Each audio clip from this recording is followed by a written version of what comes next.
Assalamualaikum warahmatullahi wabarakatuh.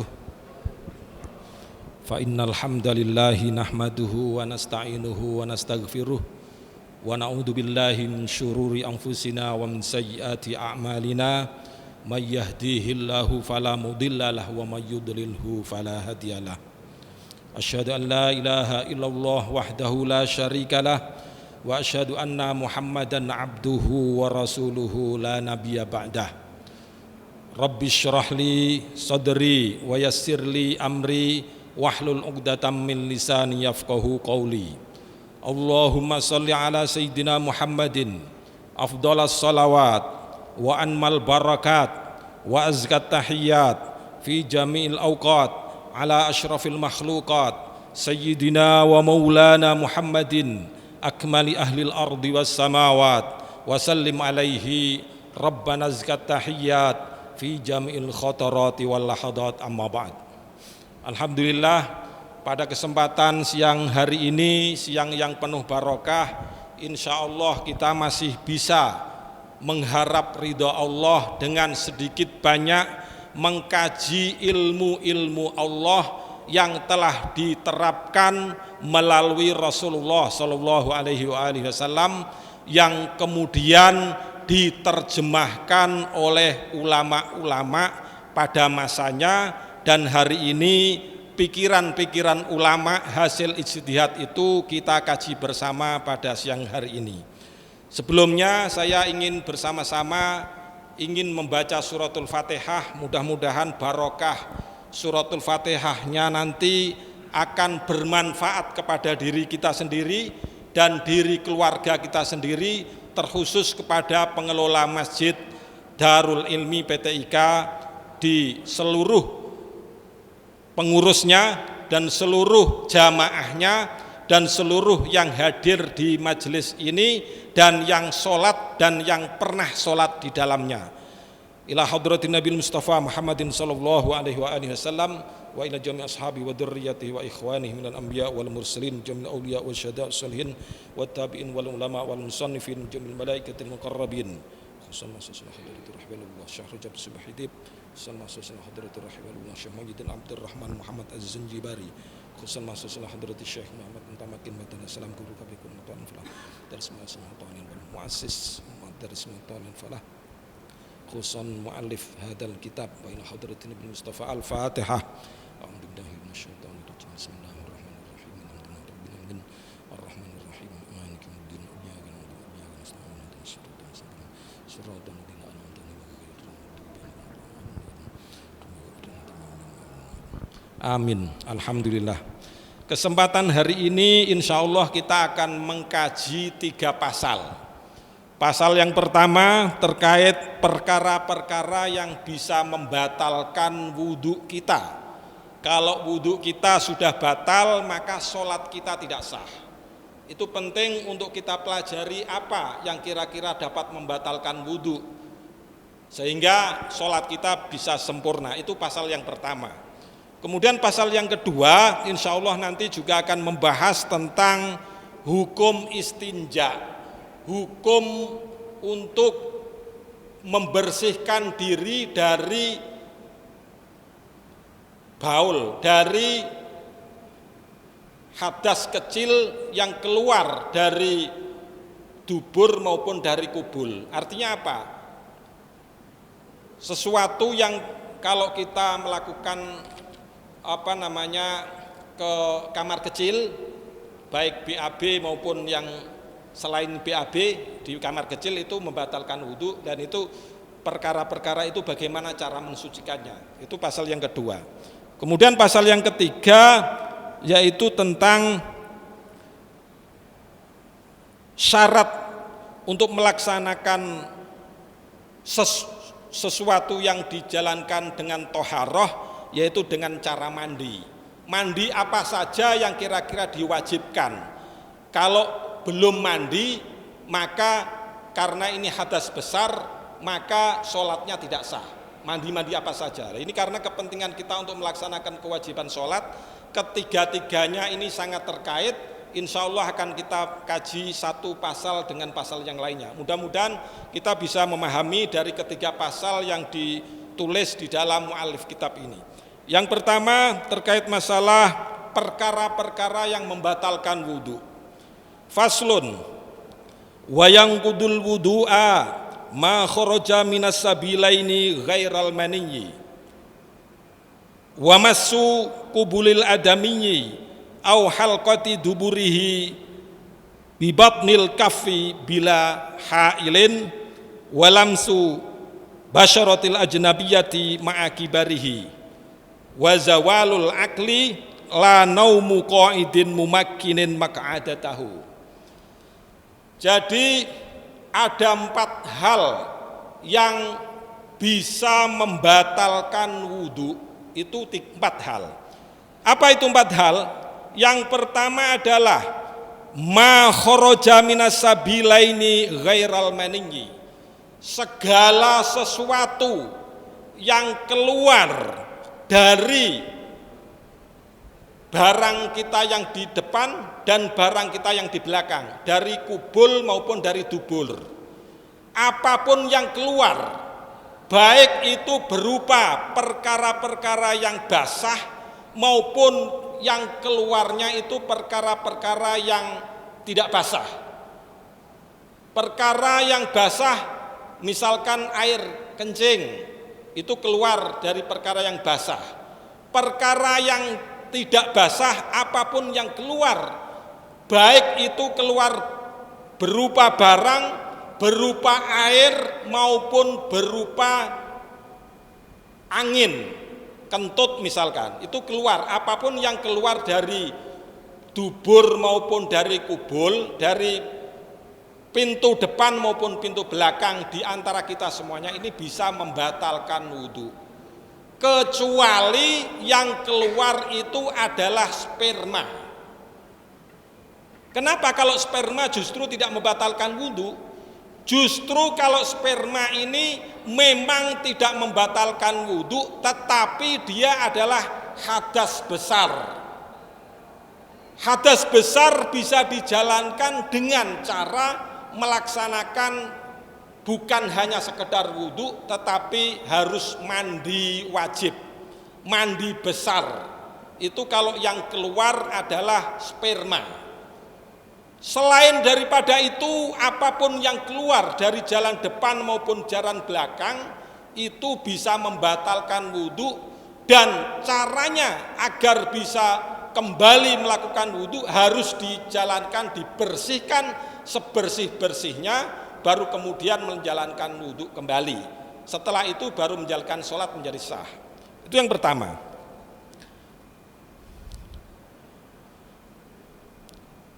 Kemudian yang kedua apa?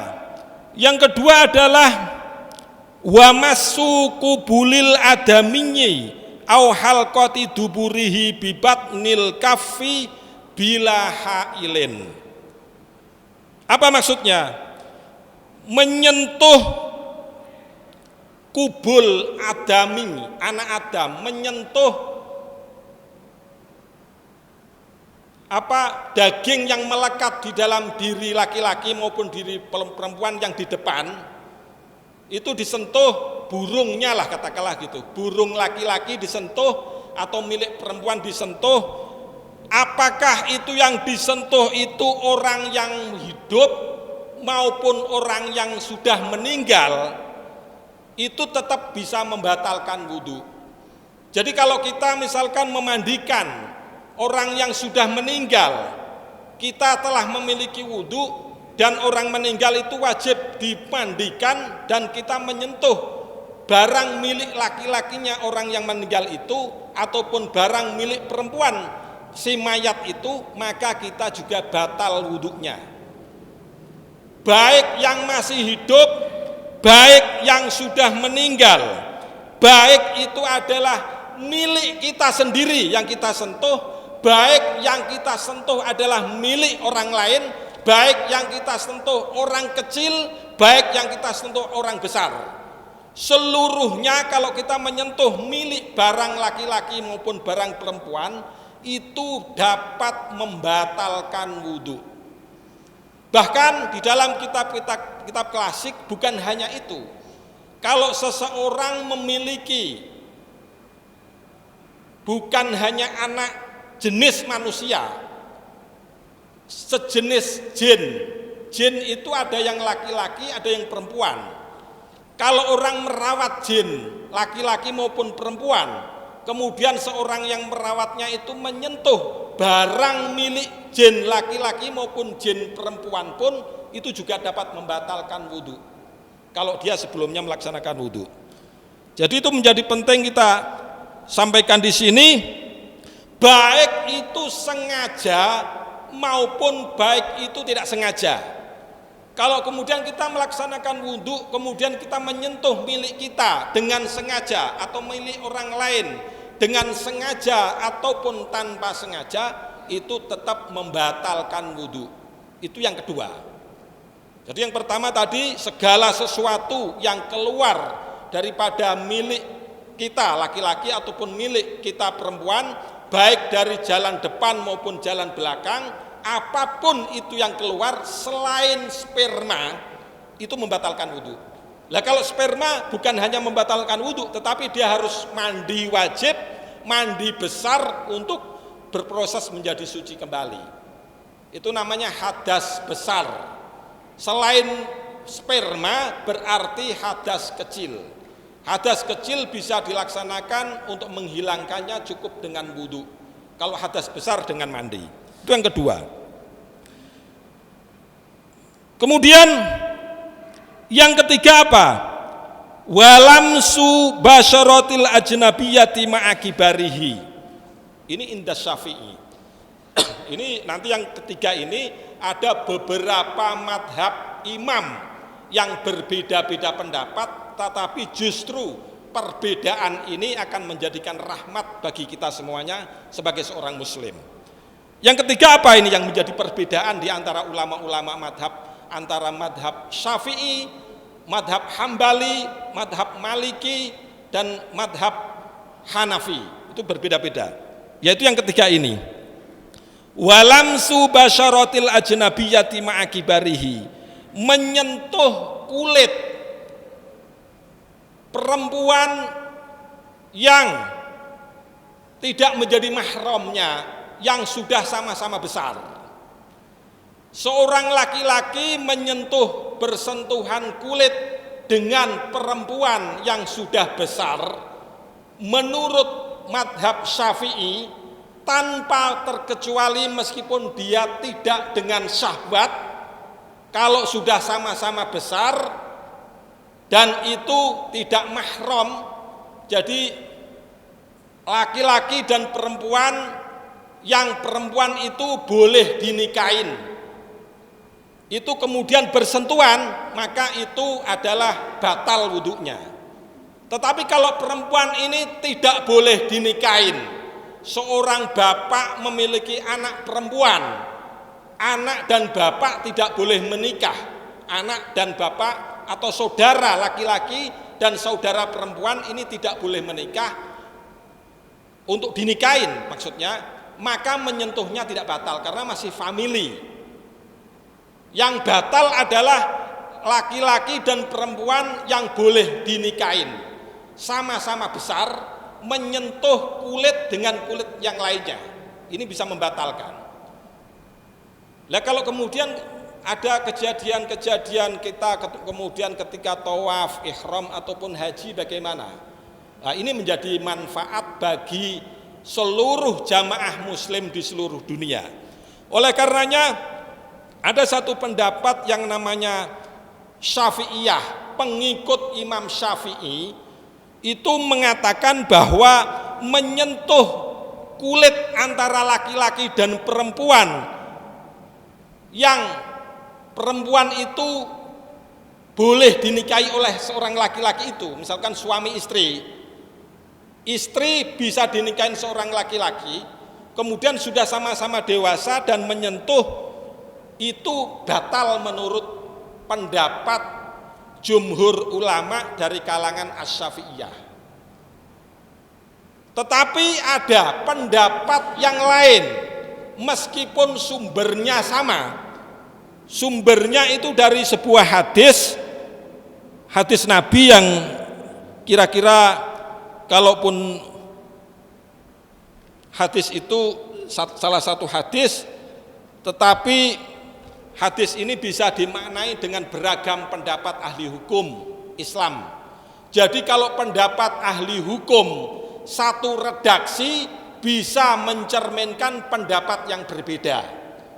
Hadis itu dari hadis yang diriwayatkan dari qaul atau dari sabda Nabi. Jadi Nabi Muhammad begitu memberikan sabda, maka itu menjadi sebuah hukum. Nabi Muhammad begitu memberikan ikrar. Ikrar itu apa? Sahabatnya Nabi menjalankan ritual keagamaan dan Nabi membenarkan, itu juga bagian daripada hadis. Dan yang ketiga adalah perbuatan Nabi itu juga menjadi sebuah produk hukum untuk umat Islam sedunia.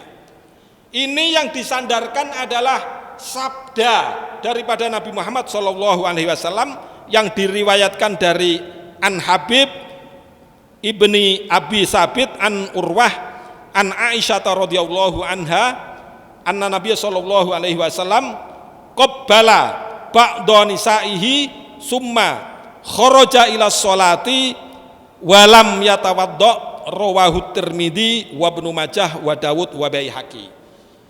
Hadis yang diriwayatkan dari Aisyah, satu ketika Nabi Muhammad itu mencium salah satu di antara istri-istrinya Nabi. Setelah mencium, kemudian Nabi menjalankan sholat dan tanpa menjalankan wudhu sebelum sholat. Dari hadis itu muncullah beberapa pendapat daripada ulama yang kalau Imam Syafi'iyah, kelompok imam madhab Syafi'iyah, kalau bersentuhan laki-laki dan perempuan yang sama-sama besarnya dan perempuan ini halal untuk dinikahin oleh laki-laki tersebut, maka pertemuan antara kulit laki-laki dan perempuan ini bisa membatalkan wudhu meskipun tanpa ada syahwat. Itu pendapat dari kelompok Asy-Syafi'iyah. Kalau kelompok Malikiyah, pengikut Imam Malik di seluruh dunia dan pengikut Imam Ibnu Hambal di seluruh dunia, pendapatnya sama. Jika itu memang dengan syahwat maka batal, tetapi kalau tanpa syahwat ini tidak batal. Sumbernya dari perbuatan Nabi Muhammad ketika mencium salah satu istrinya, kemudian beliau langsung sholat dan tidak wudhu. Dari perkataan yang disampaikan oleh Aisyah, satu riwayat itu bisa mencerminkan dua versi pendapat hukum di kalangan umat Islam. Baik kalangan Malikiyah dan Hanabilah sependapat. Kemudian ini ada yang rukhsah. Rukhsah itu dispensasi bagi umat Islam di seluruh dunia, karena ada satu pendapat namanya pendapat Hanafiyah, pengikut Imam Hanafi. Imam Hanafi namanya Nu'man. Ini orang hebat, banyak belajar dan banyak menghafal hadis-hadis Nabi, dan seluruh imam-imam madhab ini seluruhnya adalah khatam dalam kaitan hafal Al-Quran. Bahkan banyak hadis yang diriwayatkan beliau hafal, bukan hanya redaksinya tetapi perawi-rawinya beliau hafal. Dari pendapat kelompok Hanafiyah menyatakan bahwa tidak batal wudhunya ketika seseorang laki-laki menyentuh perempuan meskipun perempuannya itu adalah perempuan yang halal untuk dinikahin. Itu redaksinya dari sebuah hadis yang sama. Sehingga ini dispensasi ini kalau kemudian kita melaksanakan umroh, melaksanakan haji, kemudian kita sudah wudhu, dan kemudian di dalam kitaran yang keenam hampir habis kita berputar ketujuh, kemudian kita kesenggol oleh laki-laki dari Afrika apakah kita perlu wudhu kembali ataupun tidak, maka kita mengacu kepada pendapat dari kelompok Hanafiyah yang menyatakan itu tidak batal wudhunya. Untuk lebih hati-hatinya, kita jangan sengaja untuk menyentuh dari perempuan-perempuan lain, tetapi kalau kita kesentuh oleh mereka tanpa sengaja, maka kita mengacu dari pendapat dari kelompok pendapat Al-Hanafiyah, ini tidak batal. Ini kemudian dispensasi bagi umat Islam sedunia, bahwa perbedaan pandangan hukum itu justru akan memberikan pengkayaan dan hasanah kita di dalam melaksanakan ibadah dan ritual keagamaan kita sendiri. Itu yang ketiga. Tadi katanya ada 4, Pak. Tadi yang pertama adalah keluarnya barang-barang dari depan maupun belakang, kemudian yang kedua adalah menyentuh itu kelamin segala macam, tetapi tanpa adanya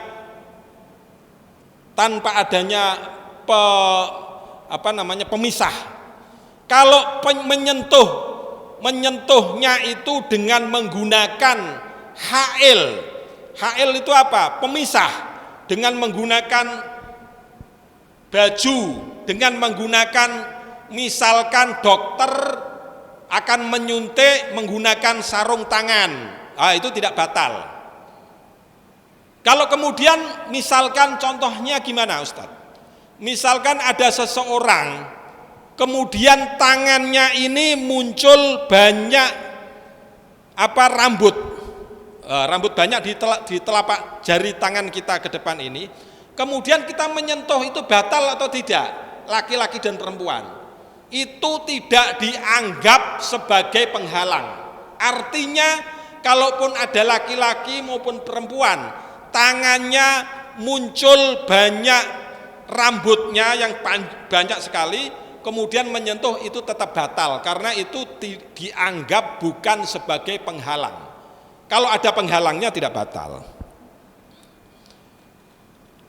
Itu kemudian yang ketiga tadi, menyentuh antara laki-laki dan perempuan. Kemudian yang keempat bagaimana? Yang keempat adalah wazawalul akli illa naumu qa'idin mumakkinin maq'adatahu. Yang keempat adalah orang pingsan atau orang yang hilang akalnya, atau orang-orang yang pemabuk, minum kemudian sakau, kemudian dia tidak lupa ingatannya, yang di depan ada perempuan dianggap bapaknya, yang di samping ada bapaknya dianggap pacarnya, karena dia sakau, bingung, linglung, dan kemudian pingsan, hilang akalnya, maka itu juga membatalkan wudhu. Hilang akalnya salah satunya apa? Orang tidur sampai berjam-jam, kemudian dia tidak sadar, dia mimpi ke sana kemari, itu dia tidak sadar, maka itu hilang akalnya, itu juga bagian yang membatalkan wudhu. Tetapi ada orang tidur namun tidak membatalkan wudhu. Contohnya apa? Kalau dalam kondisi sholat Jumat misalnya, itu banyak orang yang tidur tetapi dengan kondisi naumu qa'idin mumakkinin maq'adatahu. Orang yang tidur tetapi dengan posisi tidur itu dengan menentukan tempat duduknya itu masih pantatnya itu seperti orang duduk begini, seperti kita duduk bersila begini, menempatkan posisi duduknya ini pantatnya ditentukan kepada tempat yang seperti tempat duduk kita seperti ini, dan kita ngantuk dan kita tidur sambil mendengarkan orang Bapak khotib menjalankan khotibnya di atas mimbar, kita sambil mengantuk sedikit, itu tidak membatalkan wudhu.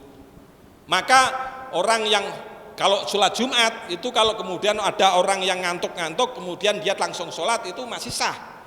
Karena ini di sini disebutkan juga wazawalul akli illa naumu qa'idin mumakkinin mak'adatahu. Jadi tidak batal wudunya. Itu kira-kira dari pasal yang kita sampaikan untuk yang pertama. Kita masih ada waktu, kita menginjak pada pasal berikutnya, yaitu tentang istinja. Faslun yajibul istinja'u min kulli radbin kharijin minas sabilaini ghairal maniyyi bil ma'i illa ayyadhural mahal au yamsahahu bisalasi masahatin au aksara ila ayyangqal mahallu wa in baqiyal asaru biqali'in tahirin jamidin ghaira muhtaramin min ghairin tiqalin wa qabla jafafin. Pasal yang kedua ini tentang bagaimana caranya kita istinja. Istinja itu melaksanakan bebersih diri setelah kita menunaikan tugas-tugas kita di kamar kecil. Baik itu buang air besar maupun buang air kecil. Setelah itu kita harus bersuci di jalan kita yang depan dan jalan kita yang belakang. Di sini disebut ada modelnya dengan menggunakan air dan ada yang menggunakan barang-barang selain air yang barang itu bisa menyerap terhadap seperti tisu segala macam. Jadi ini relevan, kitab ini bisa digunakan oleh masyarakat yang banyak airnya seperti di Indonesia dan Asia, dan juga bisa dipraktekkan oleh masyarakat di Eropa yang kesulitan adanya air. Yang ada adalah tisu, yang ada adalah batu yang bisa menyerap, dengan penyerapan tertentu itu bisa menyerap najis-najis dan kotoran yang ada di depan maupun yang di belakang. Wajib menjalankan bersuci dengan istinja itu dengan segala macam yang keluar daripada barang-barang kita dari depan maupun belakang dengan menggunakan air.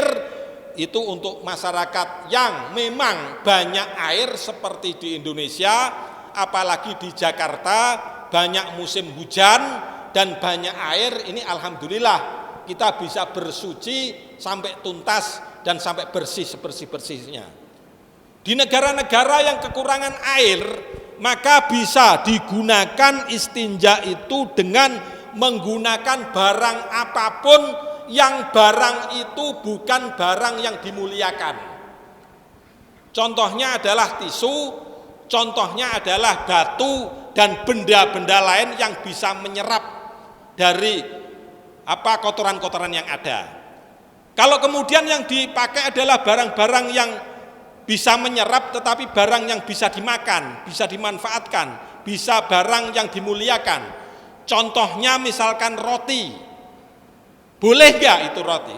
Ya seharusnya tidak boleh, karena memang ini diperuntukkan adalah salah satu syaratnya adalah barang-barang yang tidak terhormat seperti tisu dan seperti hal yang lainnya. Nah kalau kemudian masih ada sisa-sisa yang lain setelah dibersihkan 3 tahap, masih ada sisa-sisa yang lain, itu masih diampuni. Salah satu sesuatu yang diampuni al-ma'fu anhu, diampuni oleh agama. Sehingga kalau kita sebagai seorang muslim, kalau kemudian berangkat di negara-negara Eropa yang kesulitan air, maka tetap istinja dengan berbagai macam cara, dengan tisu segala macam. Kalau kemudian sudah dibersihkan 3 kali sampai 4 kali sampai 5 kali, tetapi masih ada sisa-sisa baunya, tidak apa-apa, tetap menjalankan kewajiban sholat dan tetap menjalankan kewajiban-kewajiban yang lainnya. Sepintas tentang masalah istinja. Kemudian kita beralih ini kepada pasal yang ketiga. Ini pasal ketiga insya Allah menarik, karena ini kewajiban kita di dalam menjalankan sholat. Kalau kemudian sebelum sholat kita keluar air mani atau sperma, itu apakah cukup wudhu atau mandi? Nah ini menjadi menarik untuk kita bahas pada kali ini. Faslun wa min syurutit thaharati at-thaharatu minal hadasil akbari wa huwa al-ghuslu. Salah satu di antara syarat-syarat sahnya sholat itu harus bersih, harus suci dari segenap hadas besar. Kalau tadi adalah hadas kecil, ini kita beralih kepada hadas-hadas yang besar. Ini kenapa? Ini karena ada satu hadis yang diriwayatkan dari qaul, dari sabda Rasulullah yang menyatakan la yaqbalullahu sholatan bila tahurin, rawahu Muslimun. Sahabat Nabi yang bernama Muslim, perawi hadis yang bernama Muslim meriwayatkan bahwa Rasulullah SAW pernah bersabda bahwa Allah tidak menerima sholatnya bagi orang-orang yang tidak bersih. Jadi kalau kita tidak bersih, ada hadas kecil maupun hadas besar, kemudian kita sholat, pasti sholatnya tidak diterima. Kalau tidak diterima berarti tidak sah. Sebelum kita tidak diterima dan tidak sah, maka kita menjalankan proses agar sholat kita menjadi sah. Kalau kita hadas besar, maka menjadi kewajiban adalah dengan menjalankan al-ghuslu, mandi. Kalau ghuslu itu bahasa Arab, redaksinya sama, ghin, sin, lam. Kalau dibaca ghuslu itu adalah mandi, tetapi kalau dibaca ghuslu itu adalah membasuh. Ghuslul wajhaini, membasuh muka. Tetapi kalau ghuslu dibaca dhammah, maka itu adalah mandi. Maksud di sini adalah mandi. Jadi kalau hadas besar itu diharuskan untuk melenyapkan hadas besar itu dengan menggunakan mandi. Walladhi yujibuhu khamsatu asya'a. Hal-hal yang menjadi kewajiban kita untuk mandi menghilangkan hadas besar itu ada 5 perkara. 5 perkara ini apakah semua milik laki-laki atau milik perempuan, atau sebagian milik laki-laki atau sebagian milik perempuan? Di sini dijelaskan ada sebagian yang memang perempuan dan laki-laki tidak mengandung unsur kelima-limanya. Apa itu? Yang pertama, khurujul maniyyi, keluarnya sperma, baik disengaja maupun tidak sengaja. Kalau kita membaca, melihat sesuatu kemudian keluar sperma, kita tidur kemudian mimpi, tiba-tiba kita keluar sperma, tidak kita kehendaki tetapi keluar sperma, maka itu adalah unsur yang harus menjalankan hadas besarnya itu dengan menggunakan mandi, tidak cukup dengan wudhu. Kalau kemudian kita tiba-tiba setelah tidur kemudian loh kok ini sarung saya banyak basahnya ini, tadi saya mimpi apa, kira-kira seperti itu. Kemudian kita wudhu, kita sholat, tidak sah. Kita harus mandi itu, karena keluar sperma, baik disengaja maupun tidak disengaja. Yang sengaja apa itu? Yang sengaja pasti orang suami sama istri, kalau lagi pengen berhubungan badan itu kan disengaja. Keluar baik di dalam maupun di luar, itu tetap harus mandi wajib hukumnya dengan niat tentunya, niat-niat secara khusus yang nanti akan disebutkan di sini juga. Itu yang pertama. Kemudian yang kedua apa? Wal jima'u, dan jima. Jima itu keluarnya mani dengan sengaja, keluarnya sperma yang dilakukan dengan sengaja antara suami istri. Kalau bukan suami istri namanya bukan jima, namanya lain, namanya zina bisa juga. Tetapi kalau yang keluarnya dengan sengaja suami dengan istri namanya jima. Begitu keluar, jima itu senggama, hubungan badan antara suami dan istri atau sama istri sama suami. Begitu keluar, baik di dalam maupun di luar, itu juga wajib menjalankan mandi. Kemudian yang ketiga, wal haidu, haid. Kemudian yang keempat wan nifasu, nifas. Nifas itu setelah kelahiran. Kemudian wal wiladatu, dan wiladah, pada saat perempuan melahirkan itu keluar darah, itu namanya darah wiladah. Kalau nifas setelah kelahiran berbagai macam waktu, itu namanya nifas. Itu ada beberapa jaraknya, ada yang sampai 30 hari, ada sampai 40 hari, itu namanya nifas. Ini dari tadi kok dibaca domah semua, ini sebabnya apa ini Pak Ustadz? Misalkan gitu kan. Di sini disebut ada 5. Walladhi yujibuhu khamsatu asya'a. Pertama hurujul maniyi. Hurujul maniyi, tidak boleh dibaca hurujal maniyi atau hurujil maniyi, harus dibaca hurujul maniyi. Kemudian yang kedua, wal jima'u. Tidak boleh dibaca wal jima'a, tidak boleh dibaca wal jima'i, harus dibaca dhammah. Kemudian yang ketiga, wal haidu, juga harus dibaca dhammah, tidak boleh wal haido dan wal haidi. Dan kemudian wan nifasu, dibaca dhammah, tidak boleh wan nifasa dan tidak boleh wan nifasi. Dan juga wal wiladatu, tidak boleh dibaca al wiladata atau al wiladati. Ini sebabnya apa? Di dalam ilmu nahwu, gramatika bahasa, itu ada sebagian nama-nama, isim namanya, atau sifat-sifat, atau kata-kata benda, yang satu harus mengikuti benda ataupun nama ataupun isim sebelumnya. Kalau sebelumnya dibaca dhammah, maka setelahnya harus dibaca dhammah. Itu kategorinya, itu ada definisinya. Itu definisinya begini: yatba'u fil asma, yatba'u fil i'rabil asma al wal na'tun wa taukidun wa atfun wa badal. Yatba'u fil asma'il asma al wal, isim-isim yang sebelumnya dibaca dhammah, maka isim setelahnya itu juga harus dibaca dhammah. Ada juga isim-isim kalau dibaca fathah sebelumnya, maka isim-isim setelahnya dibaca fathah. Itu ada 4 kategori. Yang pertama apa?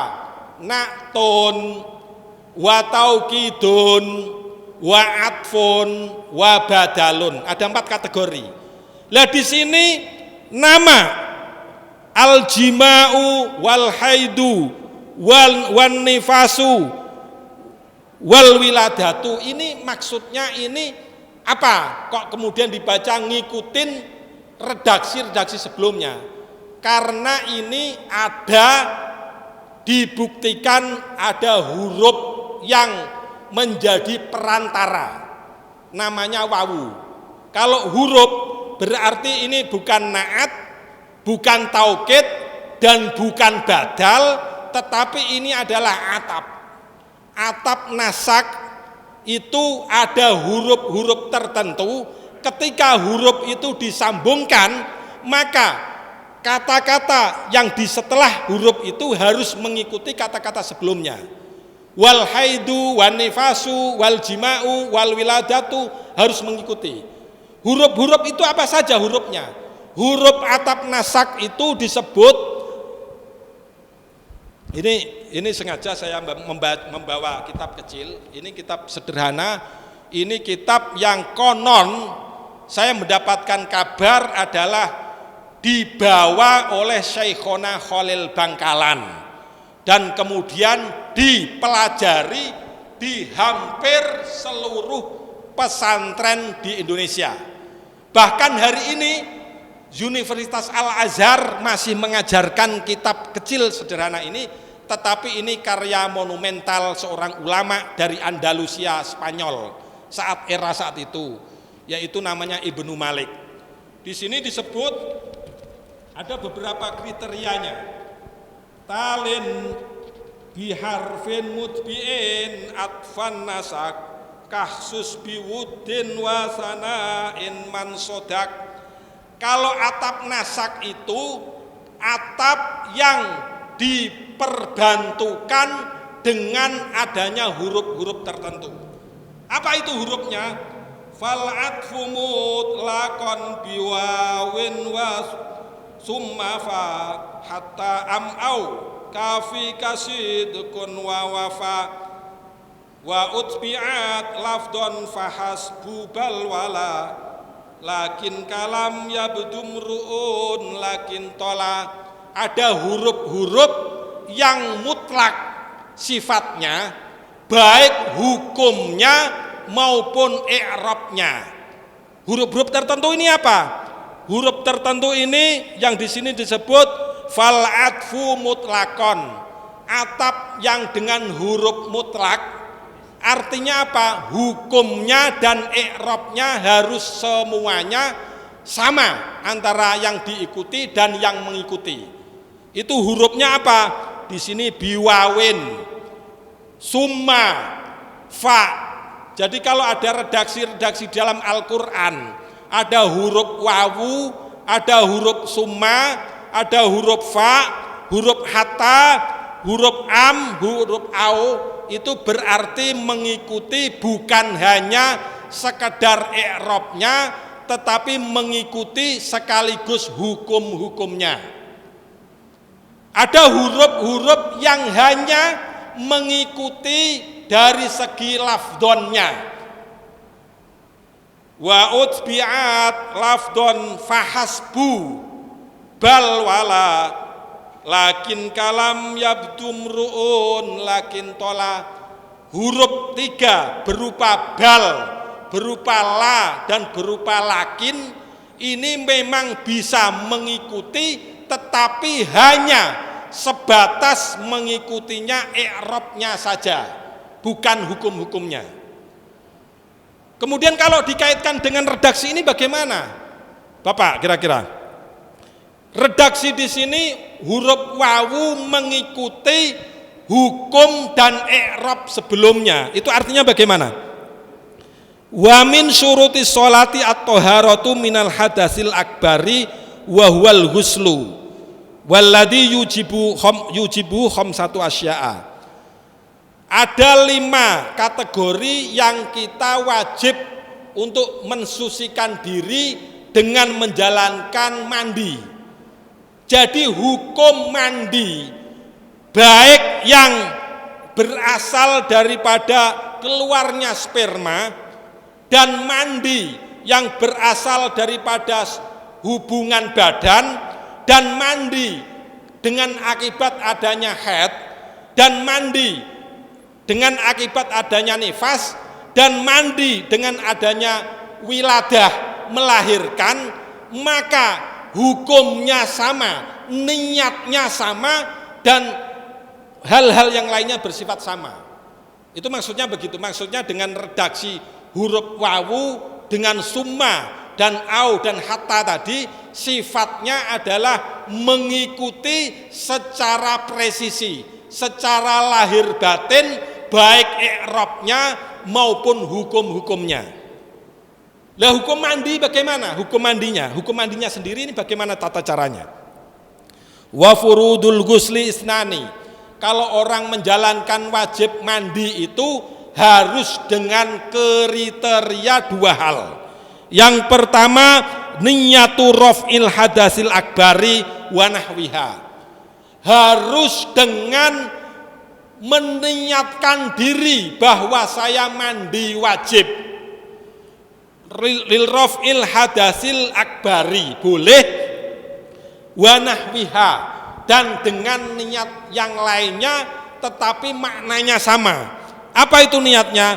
Li raf'il hadasi an jami'il badani, boleh dengan niat raf'ul janabati, saya mandi wajib janabah juga boleh. Niatnya berbeda kata tetapi maksudnya sama. Baik yang menjalankan nifas, baik yang menjalankan haid atau setelah menstruasi selesai, baik yang wiladah yang melahirkan, dan baik yang jima, dan baik yang mengeluarkan sperma di luar jima, maka niatnya sama. Itu maksud daripada dengan redaksi huruf atap berupa wawu tadi.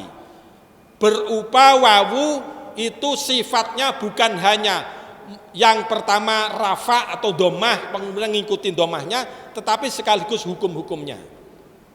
Ini salah satu contoh di dalam Al-Quran yang kadang kita pemahaman kita setengah-setengah. Misalkan contohnya, ya ayyuhalladzina amanu atiullaha wa atiur rasula wa ulil amri minkum, itu menggunakan redaksi wawu, sehingga kalau kita taat kepada Allah, maka seluruh ketaatan kita kepada Allah itu kita juga taat sepenuhnya kepada Rasul yang diperintahkan Allah, dan juga harus taat sepenuhnya kepada ulil amri.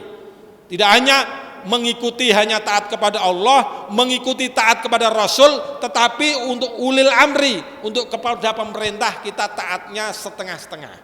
Karena ini menggunakan huruf wawu, dan huruf wawu salah satu huruf atap nasak yang tadi saya sebutkan, wal atfu, ya kan, yang saya sebutkan tadi, wal atfu mutlaqan biwawin summa fa hatta am'au kafi kasidukun wawafa. Kalau ada huruf wawu atau au atau hatta atau summa, itu berarti mengikuti bukan sekedar i'rabnya, tetapi hukum-hukum yang ada di dalam kapasitas itu. Itu yang pertama terkait masalah rukun wajib mandi. Yang pertama tadi adalah niat. Kemudian rukun yang kedua apa? Wa ta'mimu jami'il badani basyaron wa sya'ron wa inkasufa. Yang kedua, setelah kita niat mandi wajib dengan redaksi yang masing-masing tadi, bisa niat raf'ul hadasil akbari, bisa niat raf'ul hadasi an jami'il badani, dan bisa juga niat dengan raf'ul janabah, dengan niat li ghuslil wajib, dengan niat saya mandi wajib, dengan bahasa Indonesia pun tidak masalah, tidak apa-apa. Itu yang pertama dengan niat. Yang kedua harus menyiram air ke seluruh badan, bukan hanya badan saja, tetapi seluruh sya'ron, rambut-rambut yang ada di dalam kepala, rambut-rambut yang ada di dalam ketiak, dan rambut-rambut lainnya yang ada di dalam diri kita harus kesentuh air untuk menjalankan wajib mandi tadi, mandi yang sifatnya wajib. Meskipun rambutnya ini rambut yang lebat, wa in kasufa. Kalau rambutnya lebat ya harus gimana caranya? Harus semuanya tersentuh air. Itu rukun mandi wajib hanya dua itu, niat dan membasuh seluruh badan-badan yang ada di dalam dirinya, berikut kulit-kulitnya, berikut rambut-rambut yang menempel di dalam diri kita masing-masing, baik rambut kepala, rambut diketek, rambut-rambut yang lainnya yang tidak bisa disebut satu persatu karena terlalu banyak rambut-rambut yang ada di dalam diri kita. Faslun syurutut taharati al-islamu. Ini nanti insya Allah pada pertemuan berikutnya terkait masalah syarat-syarat toharoh, syarat-syarat bersuci, itu juga ada syarat-syaratnya. Kalau tadi ini adalah syarat untuk menjalankan sholat itu harus toharoh, bersuci, tetapi di sini nanti akan disebutkan syarat-syarat bersuci ini apa saja. Insya Allah ini akan kami bahas untuk pada kajian pada sesi berikutnya. Insya Allah minggu kedua dan minggu keempat, selama waktu tersedia ada dan selama tidak ada kegiatan-kegiatan lain. Mohon maaf kiranya kalaupun waktu-waktu sebelumnya pada minggu kedua dan minggu keempat saya ada kegiatan yang lain, biasanya saya minta izin dari pengurus yang ada di masjid ini untuk dimaafkan, untuk tidak diizinkan untuk tidak dilaksanakan pengajian kalaupun itu ada undur-undur yang lainnya. Insya Allah mudah-mudahan nanti secara pelan-pelan ada ilmu yang kita sama-sama pelajari. Insya Allah keluarga kita dan diri kita semuanya akan mendapatkan pengertian, pemahaman tentang agama, karena kebaikan seseorang itu ketika pemahaman agamanya telah benar dan bisa menjalankan isi daripada pemahaman yang benar tersebut. Semoga Allah memberkahi kita semuanya dan kita diberikan seluruh aktivitas kebenaran ini di dalam menjalankan ibadah-ibadah kita, sehingga seluruh ibadah kita diterima di sisi Allah semata. Wallahul muwaffiq ila aqwamit thoriq. Assalamualaikum warahmatullahi wabarakatuh.